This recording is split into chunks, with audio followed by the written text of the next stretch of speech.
If you use sleep sounds at night, stop. I was diagnosed with insomnia several years ago. I'd lie down in bed and my heart would race, my imagination would run wild, causing me to think of every terrible scenario that could happen, and I would sweat so much that sometimes I would have to take a shower in the middle of the night. My doctor explained it to me in a way that compared it to someone with arachnophobia, a fear of spiders. The same way they see a spider and panic uncontrollably was the same thing that happened to me when I would try and go to sleep. I tried everything from nighttime yoga, deep breathing exercises, a new bed, medication, and even started to get a little dependent on narcotics.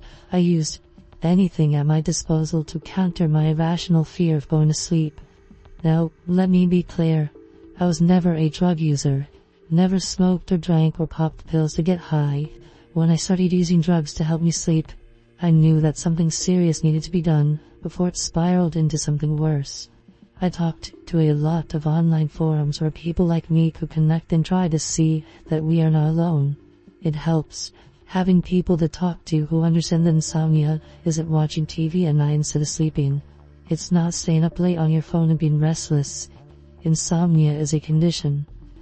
As I scanned the Sleepless forum, looking for some internet friends I had made, I stumbled across a post with an interesting title. It read, "I found the cure for insomnia." And usually when I saw something like this, it was some sort of sponsored ad, generally some bot trying to sell us pills or something. But seeing as though the alternative was to get into bed and have a panic attack, I clicked on the thread and began to read. The original poster, or OP, had this to say: "I found the cure for insomnia. I've slept perfectly every night since I downloaded the app.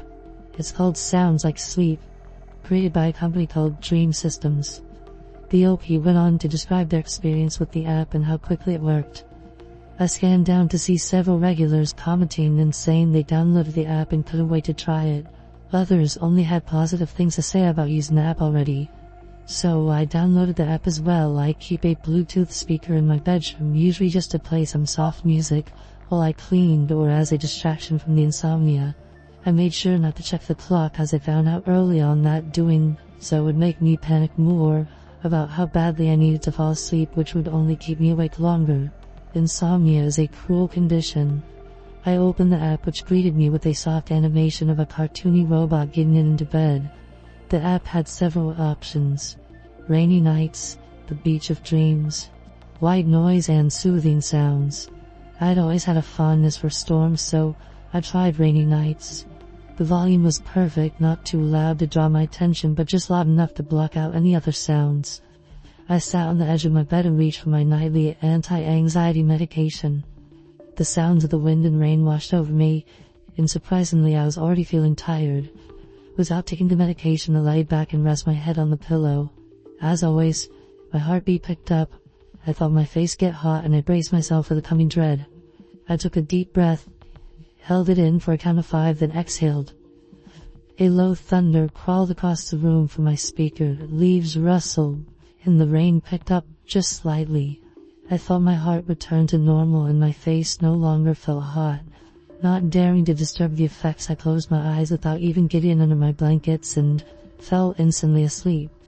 I woke up more refreshed than I had felt in years. I nearly sprang out of bed. I grabbed my phone and checked the time. It was 7 on the dot. I had no idea when I had finally gone to sleep, but it was late, and yet I felt amazing. I went on about my day like it was any other, only I was happy. I was energized, and to my surprise, the general anxiety that often plagued me didn't show its ugly face even once. Truthfully, I was looking forward to bedtime, just to try the app again. That night I took the time to get under the covers. I set the app and this time chose the beach of dreams. As the waves began to crash gently, I closed my eyes, still expecting the wave of panic to begin. When it didn't, I sighed relief and almost felt tears begin to form. I've been a slave to insomnia for years, and now, with just the sleep sounds from this app, I truly felt cured. Before I knew it, I was asleep. The next morning I woke up even more refreshed. I checked my phone. It was again 7 on the dot. I went through my daily routine with such a pep in my step that people even commented on how happy I was. When it was time for bed, I again set the app. this time to white noise, and got into bed fiercely. I was asleep in seconds. When I woke this time I felt exhausted, like I'd run a marathon all night. I groggily sat up without looking. I knew it was 7 in the morning. I went about my day not quite as peppy as I had the previous days, but it was still better than before when I couldn't sleep at all. I felt odd all day. I knew I'd slept, but I felt like I had dreamed I was awake or something. When I got into bed that night, I selected soothing sounds from the app and closed my eyes. Again, I fell asleep in no time. I awoke in such a panic that I thought I was having a midnight panic attack, something that was common for people with anxiety and insomnia. My eyes searched the room. I don't know how, but I felt like something was in the room with me. Left to right I looked. The room was empty. I looked again. There it was, crouched at the foot of my bed, with both hands on the blankets, as if it had just climbed out from underneath my bed. I saw it. Its hairs hung over its face, but when it saw me looking at it, it froze. We were both frozen. I wanted to jump up. I wanted to kick and scream. I tried to, but my body was locked. Stiff as a board, I could not even begin to close my hand into a fist. I screamed internally at this thing at the foot of my bed. The only thing in my entire body that could move were my eyes. The thing cocked its head to the side. It didn't make a sound, but I knew that somehow it realized I couldn't move. I couldn't fight it. I had heard of sleep paralysis before. It's a state where your body is still asleep even after you wake up. It usually lasts only a moment or two before your brain tries to comprehend that you are both asleep and awake.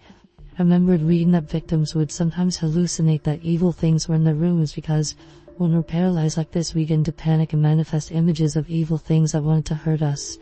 This was a hallucination. My heart was thundering in my chest. I focused all of my energy into just moving a finger. I thought that if I could move one finger, then the rest of my body would follow. It was no use. I was trapped in my bed. The thing knew this. It pressed down on the bed with both hands and dragged its body higher up the bed, its long hair still covering its face. I felt the pressure on the bed as it pushed down with both hands. It was almost over me now. I screamed, and not a sound escaped my closed mouth. I could feel its hair on my face. I slammed my eyes closed, and the sounds of the app filled my ears. I fell asleep instantly. When I woke up, it was with a gasp. I shot upright in my bed and looked around the room. Nothing. Empty. Just the light from the sun pouring in through the window. I exhaled a deep sigh of relief and went about my day. That night, I turned the app on. I chose soothing sounds again, no particular reason. I turned it on and got into bed. Like each night before, I was asleep in a matter of seconds, but my sleep didn't last long. Again I woke up in a panic. My eyes shot open and I searched the room once more. Again I felt my body locked to the bed. Sleep paralysis had me again. If I could, I'm sure my lip would have trembled in fear as I slowly looked down to the foot of my bed. It wasn't there. The long-haired thing that had crawled out from my bed last night wasn't there. I exhaled through my nose and looked up at the ceiling. It was above me, holding onto the ceiling like a lizard. Its long hair was hanging inches above my face. I felt the muscles in my body tighten. I never wanted to scream more than I did that night. With this thing over me, I could only inhale and exhale, unable to lift even a finger. I forced myself to breathe slower. I didn't want to alert that I was awake. The sounds of my breathing slowed, and I heard it, not from the creature clinging to the ceiling, but from the Bluetooth speaker that projected the soothing sounds of the app. "Come out," a voice whispered through the speaker. "Come out, sweet mother, and feast while it slumbers." The voice was so faint, I had to be imagining it as well. "Come out and feed." As if the creature had waited for this command, it began to move. Not its body, no, but I could see the hair moving. It had first faced the ceiling, but now above me. I watched as it was tilting its head back to look down at me. It kept tilting, extending further than humanly possible. The hair swayed as this thing whose body clung to the ceiling and back was to me. It now faced me. White eyes and razor-sharp teeth. It tilted so far back that it was looking directly at me. If I could have, I'd have screamed until my lungs gave out. But I couldn't. My eyes rolled back and I did the only thing I could do. I fell back asleep, lulled there by the soothing sounds. I woke up at 7 this morning. I again felt weak, like I had worked out for the entirety of the night. Every one of my muscles were sore. I slowly got out of bed and went about my day. My day was uneventful. I felt tired for most of it. I didn't turn the app on when I got to bed. I was hesitant, but I had to know. I stepped out of bed about 30 minutes ago and turned the app on. I listened for a while. I had started to feel sleepy, but since I was standing up and out of bed, I was able to fight the sleep. 20 minutes in, I heard a voice, faintly over the sounds of the rainstorm. Come out. Come out. Oh, sweet mother, and feast what slumbers.